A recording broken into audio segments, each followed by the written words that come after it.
Praise the lord. దేవునికి స్తోత్రం.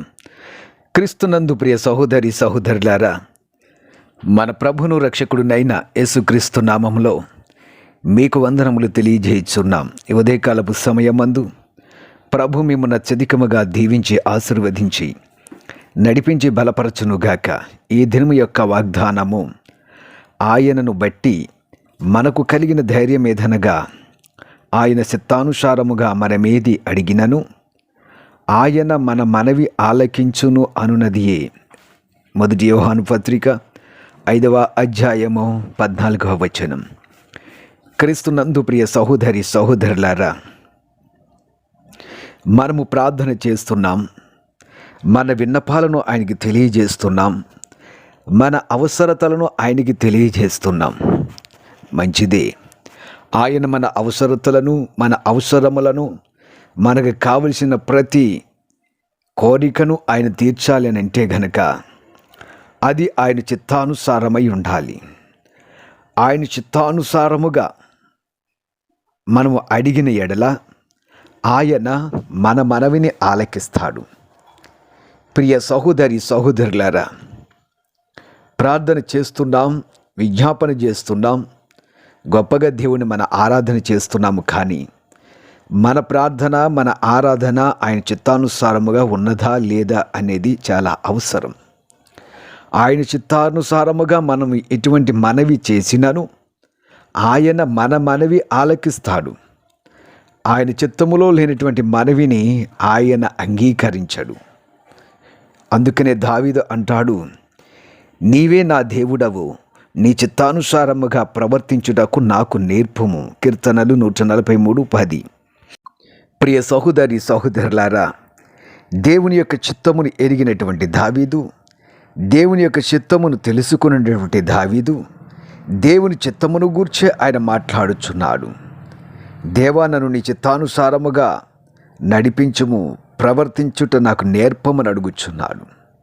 ఇటువంటి ప్రార్థన దేవుని బిడ్డలమైనటువంటి మనకు చాలా అవసరము. మన పరిస్థితులను బట్టి మన పరిమితిని మించి మనం ప్రార్థన చేస్తున్నాం. దేవుని యొక్క పరిమితిని మించి మన అవసరతలు అడుగుచున్నాం. తద్వారా దేవుని యొక్క జవాబు మనకు రాకుండా ఉంటుంది. ఆయన తన కార్యములను మనకు చేయకుండా ఆయన వాటిని నిర్లక్ష్య పెట్టుటలో గల ఉద్దేశం ఏమిటంటే, మనము ఆయన చిత్తానుసారముగా ప్రార్థన చేయకపోవటయే.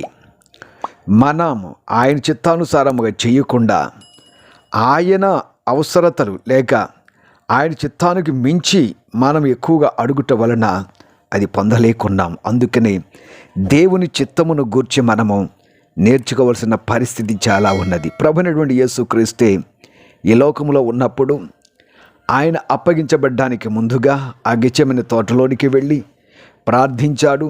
ఆ శ్రమను, ఆ వేదనను తొలగించమని దేవుని సందులో ప్రార్థించాడు. ముమ్మారు ప్రార్థించి ఆయన అంటున్నాడు, తండ్రి, ఈ గిన్నె నా యొద్ద నుండి తొలగించుట నీ చిత్తమైతే తొలగించుము, ఆయనను నా ఇష్టము కాదు, నీ చిత్తమే సిద్ధించుగాక అని ప్రార్థిస్తున్నాడు. లూకా 22:42 నీ చిత్తమే సిద్ధించునుగాక. ప్రియ సహోదరి సహోదరులారా, అపోస్తులైనటువంటి యోహాను భక్తుడు కూడా చెప్తూ ఉన్నాడు, లోకము ధనాశయు గతించిపోవచ్చున్నవి కానీ దేవుని చిత్తమును జరిగించువాడు నిరంతరమును నిలుచును. మొదటి యోహాను పత్రిక 2వ అధ్యాయము 17వ వచనం. ప్రియ సహోదరి సహోదరులారా, మీరు అడిగే విన్నపం, మీరు చేసే ప్రార్థన, మీరు చేసే విజ్ఞాపన, మీ కోరికలు, మీ ఆశలు దేవుని చిత్తానుసారంగా ఉన్నాయో లేదో పరీక్షించుకొని ప్రార్థించండి. అప్పుడు దేవుడు తన చిత్తమును మీ ఎలా బయలుపరుస్తాడు. ప్రతి విన్నపాన్ని ఆయన నెరవేరుస్తారు. మీది ఏమి అడిగినను ఆయన చిత్తానుసారంగా అడగండి. ఆయన చిత్తమునకు లోబడి అడగండి.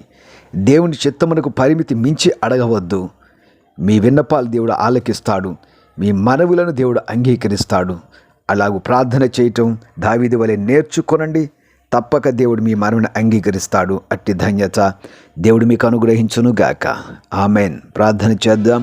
ప్రియ పరమ తండ్రి, జీవాధిపతి, నీ బిడ్డలమైనటువంటి మాకు నీ చిత్తానుసారంగా ప్రార్థించుట నేర్పించము. నీ చిత్తానుసారంగా మా యొక్క అవసరతలను అడిగి పొందుకునే కృప మాకును వినుచున్న నీ బిడ్డలకును దయచే. ప్రార్థన నేర్పించండి. దావీదు వలె ప్రార్థించే మనసు, నీ చిత్తానుసారంగా ప్రార్థించే విజ్ఞాపన హృదయము నీ బిడ్డలకు ఈ ఉదయకాల సమయం అనుగ్రహించి బలపరచమని యేసు నామమున ప్రార్థించుచున్నాము తండ్రి. Amen, amen, amen.